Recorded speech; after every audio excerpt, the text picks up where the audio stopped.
ప్రభుత్వంలో ఎంతమంది ఎన్ని తీసుకొని చెక్కులు ఇచ్చారో మీ అందరికీ తెలిసి ఉండాలి. ఫ్రీ బస్ ఇస్తేనే అంటున్నారు. ఫ్రీ బస్సు మీ సౌలభ్యం కోసం, మీ ఆలోచన విధానం కోసం, మీ మనసు ఎదుగుదల కోసం. ఇది మీకుండే స్వాతంత్రం. ఈ స్వాతంత్రాన్ని మీరు వినియోగించుకొని మేము మహిళలపై ముందుంటామని ఒక సంఘీభావం కొద్ది మీరు ఆలోచన చేయాల్సిన అవసరం ఉన్నది. కానీ మంది ఉన్నప్పుడే కాదు. మీరు అంటున్నారు ఇక్కడ రుణమాఫీ కాలేదు. రుణమాఫీ కోసం ఆలోచన చేస్తున్నారు.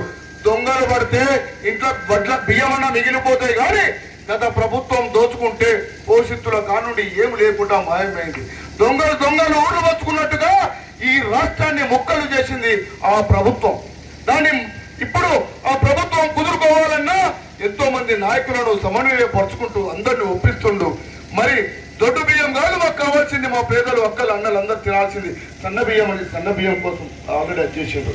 అలాగే విద్యార్థులు చదువుకుంటున్నారు, వారికి ఉద్యోగాలు కావాలని తప్పిస్తున్నారు. వారికి ఉద్యోగాలు రావాలంటే 10 సంవత్సరాల నుండి రేపు మాపు అనుకుంటా నంగనాచి మాట్లాడి నా ప్రభుత్వాన్ని ఎక్కడ నిలదీయలేదు. కానీ ఈ రోజు 60,000 ఉద్యోగాలు ఇచ్చారు. పేపర్లలో చూడండి, టీవీలలో చూడండి. మన విలేజ్ లో కూడా ఎన్ని ఉద్యోగాలు వచ్చినాయో మీకు తెలుసు. ఇలాగే అన్ని గ్రామాలలో అంతా అభివృద్ధి కావాలని చూస్తున్నారు. ఒక వ్యక్తి ఒక కుటుంబాన్ని బాగు చేయాలనే ఆలోచన కాంగ్రెస్ కాదు. ఆ రోజు ఇందిరమ్మ ఇండ్లు ఇచ్చిండ్రు. అలాగే ఫీజు రియంబర్స్మెంట్ మీద మీ పిల్లలు చదువుకున్నారు. ఈ రోజు ఇంజనీర్లు కళాశాలలో చదువుకునే డాక్టర్లు అవుతున్నారంటే ఉత్తగా రాలే, మనం ఇంట్లో కూర్చుంటే రాలే. గత ప్రభుత్వం ఇచ్చింది కాదు, నాడు వైఎస్ రాజశేఖర రెడ్డి పరిపాలన పుణ్యం అని మనకు ఆ విధంగా జరిగినాయి. దాన్ని ఎందుకు జ్ఞాపకం చేసుకుంటలేరు? కాయలు రాసే చెట్టును కొట్టినట్టుగా, ఎవరైతే పెట్టే తల్లిని తిట్టినట్టుగా కాంగ్రెస్ పార్టీ ఇన్ని అభివృద్ధి పనులు చేస్తుంటే ఎక్కడ చేశారు?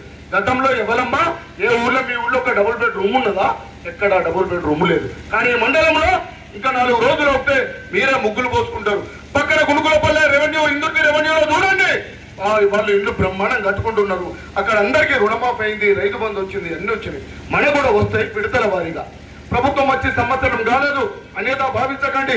మీరు ఎవరో చెప్పుదా మాట్లాడడం కాదు, నిజంగా ఆలోచన చేసి ప్రభుత్వానికి సహకరించి దీవెనలు ఇవ్వండి. దీవెనలు ఇస్తే మన ప్రాంతాలు అభివృద్ధి పడతాయి, మనం కూడా అభివృద్ధి పడతాం. ఆ విధంగా వాళ్ళు ఇలాంటి సమస్యలు ఉన్నాయని ఆ రోజు మహాత్మా గాంధీ దగ్గర లేకపోతుంటే మనం ఇంకా బానిసల్లాగానే ఉండేవాళ్ళం.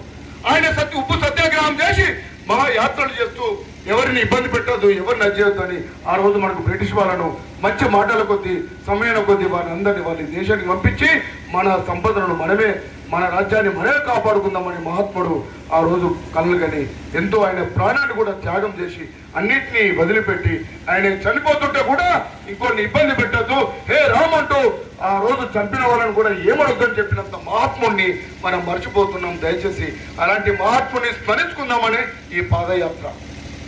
ఆ మహాత్మా గాంధీ లేకపోతే ఎట్లా అంటే ఇది పాదయాత్ర. ఆ తర్వాత మనకు స్వాతంత్రం వచ్చింది. స్వాతంత్రం వచ్చిన తర్వాత మనకు కొన్ని బాధ్యతలు, బరువులు అన్ని ఉండాలి. పెత్తందారుల చేతుల ప్రభుత్వం ఉండొద్దు, పేదల వాళ్ళకు ఉండాలి. మెయిన్ ముఖ్యంగా మహిళలు చదువుకోవాలి, మహిళలు అన్ని రంగాలలో ముందుండాలి, మహిళలు ప్రశ్నించే హక్కు ఉండాలి. మహిళలతోనే ఆ కుటుంబాలు బాగుపడతాయి. ఇంట్లో భర్త పిల్లలు అందరూ బాగుండాలి అంటే ఆ మహిళ మంచిగా ఉండాలి. ఆ రోజు ఆ ధైర్య సాహసాలు చేసి ఎంతో మందిని ఎదిరించి ఆ రోజు ఒక మహిళ ఇందిరాగాంధీ ప్రధానమంత్రి అయి మహిళలందరికీ చేతునిచ్చింది. అలాంటి తల్లి, అలాంటి ఇందిరాగాంధీ యొక్క ఆలోచన విధానం మనం ఇప్పటికీ మనం స్మరించుకుంటూ మన వాళ్ళందరికీ చెప్పాలి. ఆ రోజు ఆమె లేకపోతే మన పరిస్థితి ఏంది అని, మన ప్రభుత్వాల పరిస్థితి ఏందని. ఆ తర్వాత మనకు రాజ్యాంగం కావాలని బాబాసాహెబ్ అంబేద్కర్ గారు వారు చాలా ఆలోచన చేసి విదేశాలకు వెళ్ళి ఆయన కుటుంబాన్ని, ఆయన పిల్లల్ని, ఆయన యొక్క ఆరోగ్యాన్ని కూడా త్యాగం చేసి చదువుకొని మన కోసం చదువుకున్నాడు, ఆయన కోసం కాదు.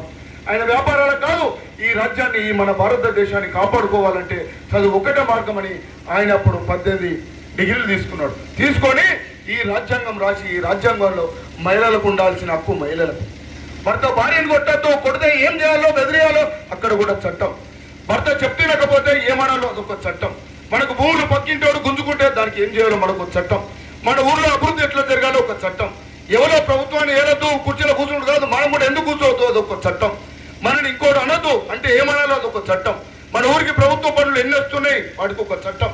ఆ విధంగానే అన్ని రకాలుగా ఒక రాజ్యాంగాన్ని ఆ రోజే రాసిందంటే ఇది మనం ఏమంటున్నాం, మనం చాలా మంది దేవుళ్ళ పేరు చెప్పుకుంటున్నాం. కాలజ్ఞానం రాసిండు వీర బ్రహ్మేంద్ర స్వామి అని చెప్తున్నాం. అలాగే కాలజ్ఞానం లాంటి పుస్తకాన్ని అంబేద్కర్ గారు రాజ్యాంగాన్ని రాసి మనకు అందించాడు. ఈరోజు మనం బాధ్యతాయుతంగా ఉన్నాం, మనం మంచిగా ఉన్నాం, రాత్రి పడుకుంటే ఎలాంటి ఇబ్బంది లేకుండా ఉన్నాం. మన కోసం బార్డర్లలో మంచులలో వణుకులలో సంచులు ఒక ప్లాస్టిక్ సంచులు డబ్బాలు పెట్టుకుని ఆ డబ్బాలలో పడుకొని శ్వాస తీసుకుంటా మన సోదరులు మన కొడుకులు మన పిల్లలు ఉన్నారు, మన సైనికులు ఉన్నారు. వారు మన దేశం సరిహద్దులలో కాపలా కాస్తున్నారు. అయితేనే మనం ఇక్కడ నిద్రపోతున్నాం. వాళ్ళకు ఒక చట్టం, వాళ్ళకు న్యాయం ఉండాలి, వాళ్ళ కుటుంబాలకు ఇక్కడ భద్రత ఉండాలి, చదువుకున్న వాళ్ళందరికీ న్యాయం జరగాలని ఇలా పోతూ పోతూ అందరికీ వృద్ధులకు పిల్లలకు సమన్యాయంగా ఉండాలి. కులాల వారిగా కాదు, గుణాల వారిగా అన్ని మతస్థులకు అందరికీ ఉండాలనేది ఇది ఓన్లీ కాంగ్రెస్ పార్టీ. ఇక కొంతమంది అంటున్నారు అలాంటి మహాత్ముని స్మరించుకోవడానికి మీ ఊరికి వచ్చినామమ్మ, ఇక్కడ మేము ఎవరిని ఇబ్బంది పెట్టడానికి ఎవరిని తిట్టిపోవడానికి కాదు. అలాగే అందరం కూడా మేము మనమందరం కూడా మన ప్రాంతాన్ని అభివృద్ధి చేసుకున్నాం. మీ బాధను మేమందరం విన్నాం. అది ఏమున్నా ప్రభుత్వ దృష్టికి తీసుకెళ్తాం. అక్కడ ఒకటి రెండు ఏమైనా ఇబ్బందులు జరిగితే మా సత్యనారాయణ సార్ మీద ఇక్కడ అలాగే ఇక్కడ సంపద ఉన్నారు, వాళ్ళ దృష్టికి తీసుకెళ్ళండి. దృష్టికి తీసుకెళ్తే వాటిని అధిగమించే ప్రయత్నం చేద్దాం, వాటిని కూడా సాధించుకుందామని మేము ఈ లంబాడుపల్లె ప్రజలు కూడా మేము తెలియపరుచుకుంటున్నాం. ఇంకా ఇప్పటికి చెప్తున్నాం, మాకు పార్టీలతో పని లేదు. మా ప్రచారం మేము చేస్తాం. ఎవరికైనా ఆరోగ్యం మంచిగా లేకపోతే మీరు సీఎం రిలీఫ్ ఫండ్ కింద పెట్టుకునేటుంటే మా నాయకుల దగ్గరికి దగ్గరికైనా పోండి, మీ హాస్పిటల్ మీ బిల్స్ ఏమున్నా ఇవ్వండి, వారికి ఖచ్చితంగా ఇస్తాం. మా పార్టీ వాళ్ళు మీ పార్టీ వాళ్ళు అనేది లేదు.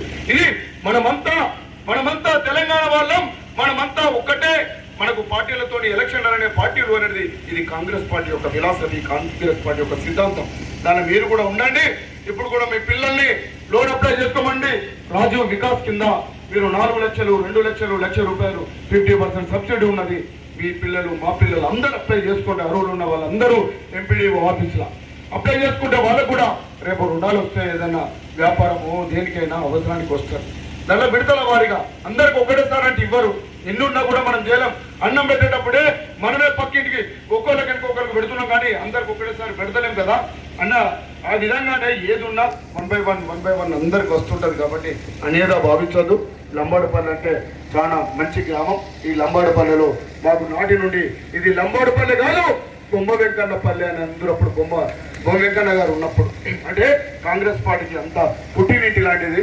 మేము అదే అందరూ మా అక్కలు మా అమ్మలు మా చెల్లెలు లాగానే మేము భావిస్తాం.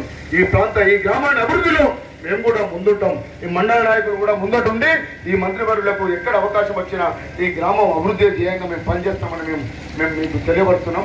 మీరు అన్యత భావించదు. మీరు అడగడంలో తప్పు లేదు, కానీ అడగడంలో ఒంటరిగా ఉన్నప్పుడు అడగాలి, పెట్టేటప్పుడు మంది ముందట మెచ్చుకోవాలి అనేది ఒక సామెత ఉంటుంది. కాబట్టి దాన్ని మీరు గౌరవించాల్సిన బాధ్యత ఉన్నదని. జై కాంగ్రెస్, జై కాంగ్రెస్. ఇప్పుడు మా పెద్దలు